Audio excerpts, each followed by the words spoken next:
Salut, c'est Cyril de Web de Fou, j'espère que tu vas bien. Aujourd'hui on se retrouve pour un nouveau podcast pour voir ensemble comment ton concurrent t'amène du trafic grâce à AdWords. Tu vas voir, je vais te révéler un hack de malade que t'as jamais pensé, qui est tiré d'un client qui date de 2014 si je dis pas de bêtises, et qui est un truc de fou. Et vraiment, tu vas rester sur le cul avec ce que tu vas apprendre aujourd'hui. Reste vraiment à l'écoute. Avant ça, tu connais le truc, tu cliques sur le bouton s'abonner. Tu vas dans la description, il y a un lien, ça s'appelle Rejoins mes contacts privés. Tu cliques dessus, tu mets ton email et tous les matins, tu reçois un podcast à forte valeur ajoutée avec des informations qui vont changer ta vie et ton business, crois-moi. Ok ? Allez, on y va. Bon, il y a un truc qu'on oublie clairement, hein, tu vois, il y a un truc vraiment qui est terrible, et si t'as su en podcast d'hier, tu sais de quoi je parle, c'est que des fois t'as des clients qui sont, ou des gens, enfin peut-être comme toi, comme moi, peu importe, comme tout le monde fait des erreurs, personne n'est parfait, qui sont positionnés sur Google, ou même qui payent du trafic AdWords, et finalement, en payant du trafic AdWords, ben ça donne un peu du grain à moudre aux clients actuels, et je vais t'expliquer quelque chose qui est assez dingue, je vais te raconter l'histoire d'un client dans l'automobile, je le citerai pas, mais je vais t'expliquer le client, tu vas reconnaître, c'était le spécialiste de la voiture d'occasion, si je dis pas de bêtises, et c'est un truc comme ça, ouais, ou des nouvelles annonces de voitures d'occasion, je sais plus exactement ce que c'était, et je peux pas dire son nom, je vais éviter, mais tu vas raconter cette histoire qui est dingue, je sais plus si je l'ai déjà raconté dans un ancien podcast, mais c'est un truc de malade, et accroche-toi. Alors, ce client, que je te dis, dans les véhicules d'occasion, il s'est dit, ok, moi je fais de la pub télé, il voulait augmenter par 2 son taux de vente. Il voulait passer de 1% à 2%. Et sur un mois de janvier, je crois que c'était 2014, ou 2015, c'était un mois de janvier 2015 plutôt, il avait dit, ouais, moi j'ai à peu près 1,6 million de trafic sur le mois, mais j'ai que 1% de conversion, de vente derrière, de voitures, machin, bref, je vais aller augmenter ça, j'ai 16 000 leads, etc. Bref, il me faut des trucs, quoi, enfin, il faut que je trouve une solution. Et finalement, le premier jour où sa pub est passée, j'attendais sa pub à la télé, j'ai dit, ok, je suis tout de suite connecté à Google, et j'ai tapé les mots-clés sur lesquels il était censé être positionné. Et finalement, il était même pas là. Incroyable ou pas ? Il était même pas là. C'est-à-dire, le mec il fait une pub, il te dit spécialiste du véhicule d'occasion, donc tu tapes spécialiste du véhicule d'occasion. Tu sais, c'était le slogan, je sais plus ce que c'était le slogan, je me rappelle plus, etc. Tu vas voir, normalement tu vois de quel client je parle. Et du coup, il sort pas.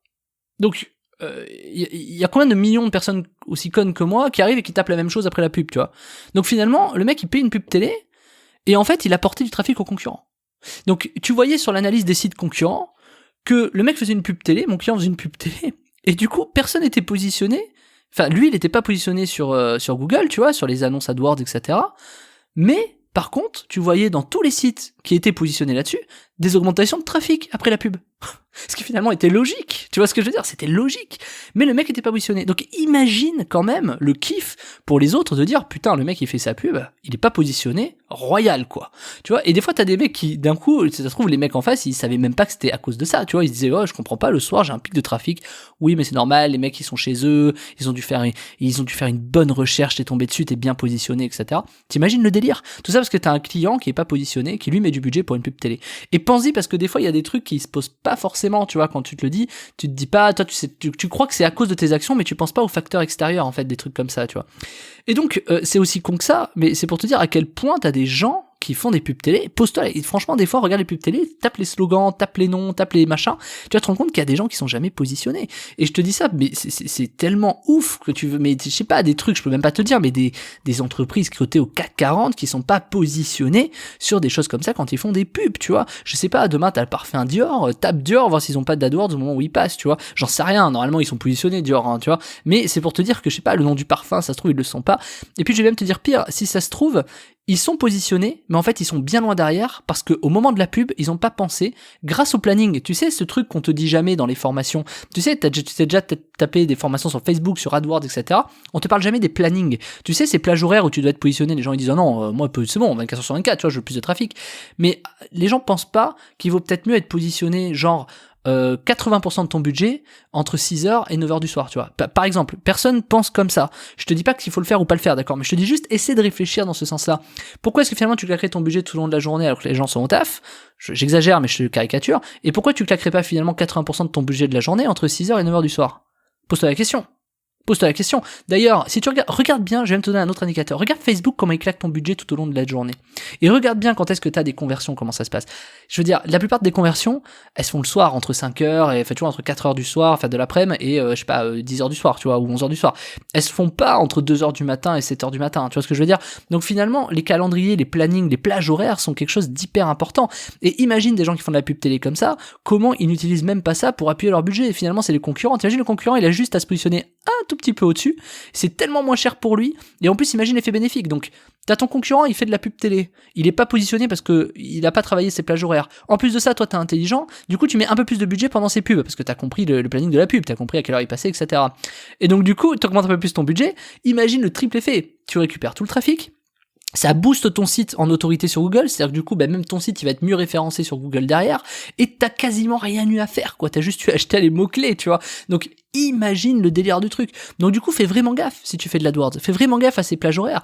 Moi, ce client-là que je te dis, il s'en est mordu les doigts, quand le nombre. T'imagines s'il avait bien fait sa stratégie, le fait d'avoir claqué du budget. C'est bien beau d'avoir de l'argent et claquer, mais tu sais, quand on dit que l'argent fait pas tout, tu peux claquer 10 000 balles de pub et pas faire de vente, hein, faut pas rêver. Alors, c'est rare, c'est très très rare. Tu fais au moins 50 ou moins 30%. C'est-à-dire qu'au pire, si tu fais claque 10 000, tu fais 5 ou 7 000, tu vois. Au pire, normalement. Mais sur le principe, pense à ça. C'est que, en fait, le fait de te positionner comme ça, ou de ne pas le faire, ou que tes concurrents le fassent mal, c'est un vrai hack qui te permet de bien te positionner sur AdWords pour aspirer le trafic de tes concurrents. Et t'en as énormément de gens qui ne font pas ça, qui le font très très mal. Et c'est notamment le cas dans l'immobilier, où t'as beaucoup de gens qui se positionnent pas aux bons endroits, au bon moment, etc.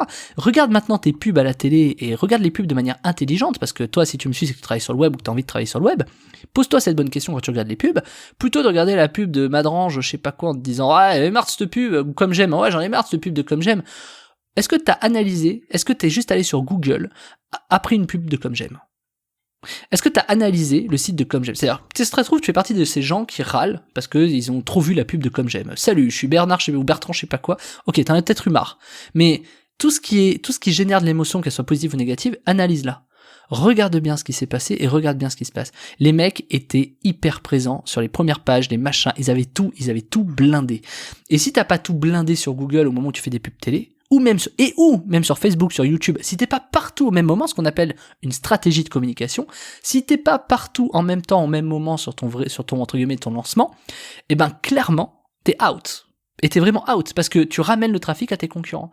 T'imagines demain, je sais pas, c'est comme si moi, demain, je fais un super lancement, je fais des pubs télé, et que je suis pas positionné sur le mot-clé infopreneur, ou email marketing, ou, t'imagines le délire? Imagine le nombre de personnes que ça va alimenter. Tu vois, c'est le même truc. Imagine. Comment ça se fait qu'on ne fasse pas attention à ça?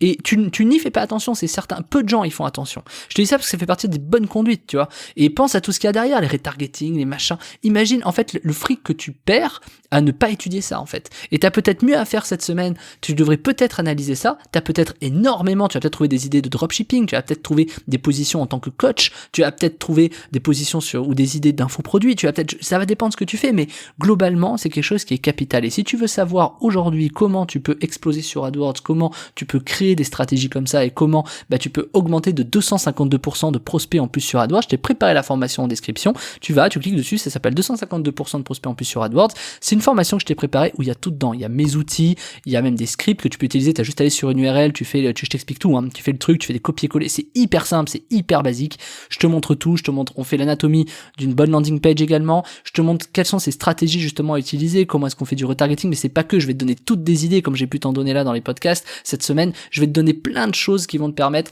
justement d'aller appuyer pour pouvoir réussir à doubler, tripler ton nombre d'inscrits et tes ventes forcément derrière en proportion.